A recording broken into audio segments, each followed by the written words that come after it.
Hello,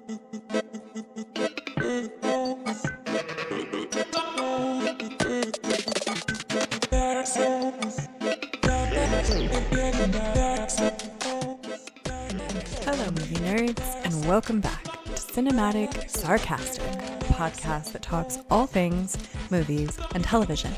I'm Natalie, and I'm your host. If you follow me on Instagram, you absolutely know what movie we are going to talk about right now. And if you don't follow me, we are about to talk about the movie 65.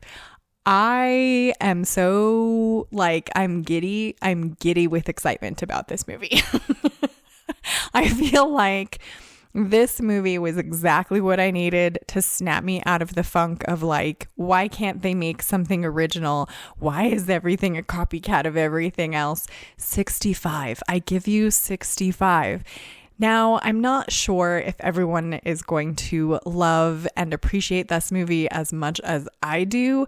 I think you are really going to enjoy it if you love action, if you like Adam Driver, and if, like me, you have the brain of a 12-year-old and dinosaurs are the most exciting thing ever. This movie has all of those things. So 65 has a pretty condensed, very short cast list. I think there are 5 people that are in this movie, and you see 2 of them, maybe 3 of them for 90% of the film. The premise of the movie is, from what I gather, Adam Driver, his job is to take these missions in space. We are not talking about Earth. We are talking about a civilization that is more advanced than what Earth is right now. And so they've already done the whole space travel thing.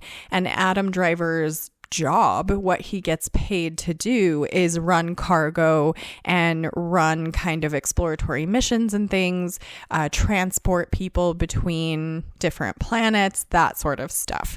So at the beginning of the movie, and this is going to be somewhat spoilery, but I'm going to try and not give away too many details or too much of what's going on for those people that still really want to see it. But I would just out of the gate, I would highly recommend going to see it. I thoroughly enjoyed it. I really loved it. But basically the premise of the movie is that Adam Driver, him and his family, so he has a family, it's him and his wife and his daughter. And his daughter is sick. It does never tell you what is wrong with her. But he takes a mission for 3 times what he normally gets paid. It's the longest mission he's done. He's going to be gone for 2 years. And the money that he gets from that job is essentially going to be put towards helping his daughter get well. Whatever it is that's wrong with her, they feel like she's going to be cured if they just have this money from him taking this job. And then, of course, because this wouldn't be a movie without such a thing happening, something goes wrong. They hit an asteroid belt and their ship plummets to Earth, our Earth, but 65 million years ago. So imagine how horrifying that would be if you crash land on a planet 65 million years ago of Earth. We kind of know what's going to happen. So essentially his ship completely crumbles. Everyone dies except for him and one other passenger, and it is a little girl named Koa. The only thing, if I have to nitpicky against anything in the film, Koa, I think, is the one sort of thing that stands out a bit as to I'm not quite sure why she was written the way that she was. The actress that plays her in real life is 15, and I think she probably could do that age range somewhere between maybe 12 to 15. I think that's kind of what she looks. But in the film, they wrote her as somewhere between 9 and 10. And I don't think she pulls that off very well. She's just too big to be 9 years old and has too much comprehension and ability, I think, far beyond what a 9 or 10-year-old would. So I'm not quite sure why they wrote her specifically to be that young when the actress herself was a little bit older than that. And then she doesn't speak English in the film. And I'm not entirely sure why they went that route either, or why in the whole process of this film it was necessary for them not to be able to communicate well. I think they pull it off good. Like, I think that Adam Driver and Ariana Greenblatt, who plays the little girl Koa, I think they're both quite awesome in this film. I think they both do an amazing job, especially Ariana, considering that she basically has, very few lines in the film, and the majority of what she says is not in English. So I think she does an incredible job for that, but I'm just not entirely sure why they went that route as far as them not being able to communicate with each other, because I think if she did speak English, I don't know that it would have changed much in the story, other than there are some things that Adam Driver knows that he does not communicate to her. And so I guess in a way you could sort of say, well, if she spoke English, then she would kind of know what he was keeping from her. And yes, I can kind of see that. But at the same time, I'm not sure it was necessary for them not to be able to communicate. That being said, I thoroughly loved this movie. I walked into it with a little bit of concern just with how big the Jurassic Park franchise is and how really disappointing that got over time.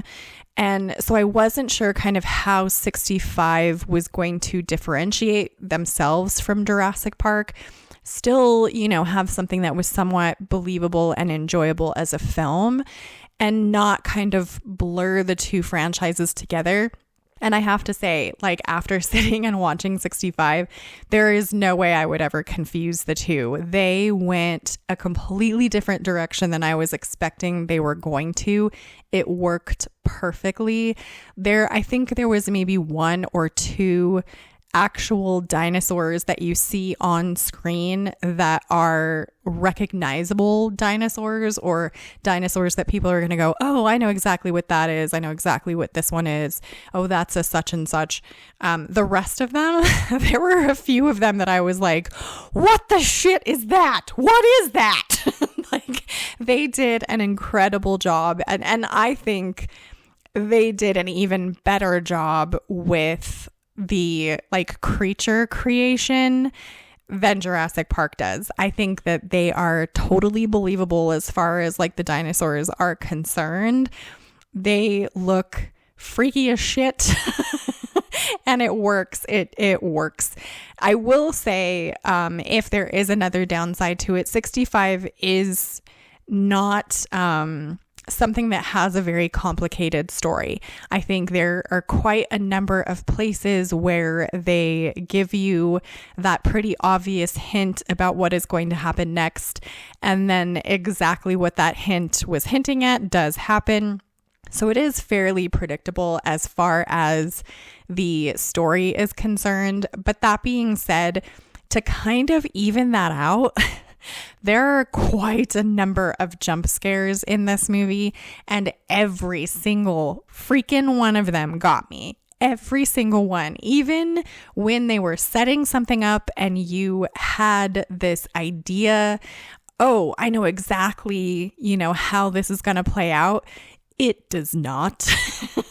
And then there is a jump scare where you were like, that is not fair. That is unfair. It very much reminded me of magic tricks where it's sleight of hand. You're looking left and the thing actually happens to your right. There are quite a number of those moments here that I think kind of even out and balance the predictability of the story.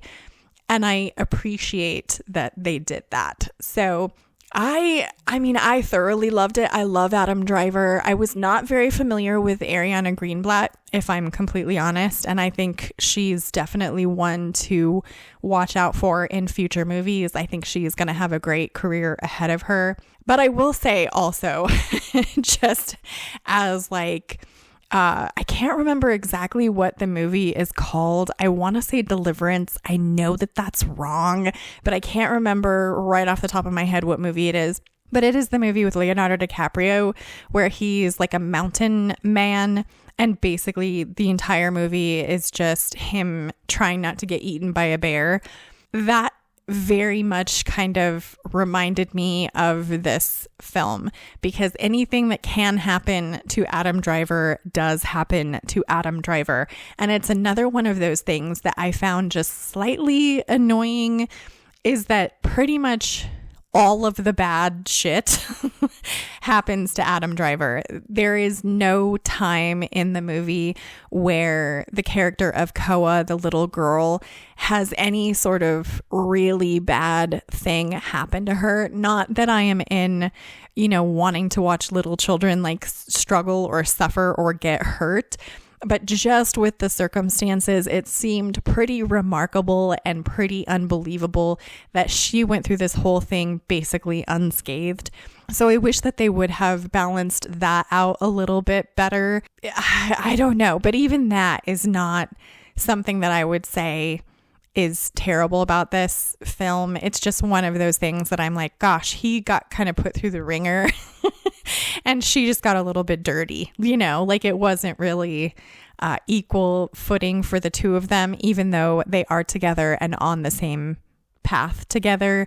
So it didn't quite make sense. Like there were some times when she was in danger, but every single time, because Adam Driver always came to the rescue, there was never as much tension with her as there was in moments where bad things were happening to Adam Driver, because you're like, he's going to die. This is where he dies. And, then something would happen where he kind of skips through it, but it is essentially the same as the Leonardo DiCaprio movie where you're like, that bear is going to eat him. He's going to get eaten. And then something would happen where he didn't. But very intense, I feel like, a lot sort of darker than I was expecting, but I appreciate that. I'm here for it. I would say it's a solid 4.5 stars for me. I am a very simple girl. You give me some good actors, a decently good story, and you throw in dinosaurs, easily 5 stars, easily. So for me, it's 5 stars. Like I thoroughly love it. I'm not sure if everyone will love it, but I would say it's at least a solid 4-star film. I'm hoping for the vast majority of people that go to see it. Like I'm hoping that everyone enjoys it as much as I do, because I really thought that it was something. So you guys will have to let me know what you think of the movie 65. Subscribe if you want to join the movie nerd family. You can find me on Instagram at Cinematic Sarcastic Podcast, and I hope to see you in the next episode.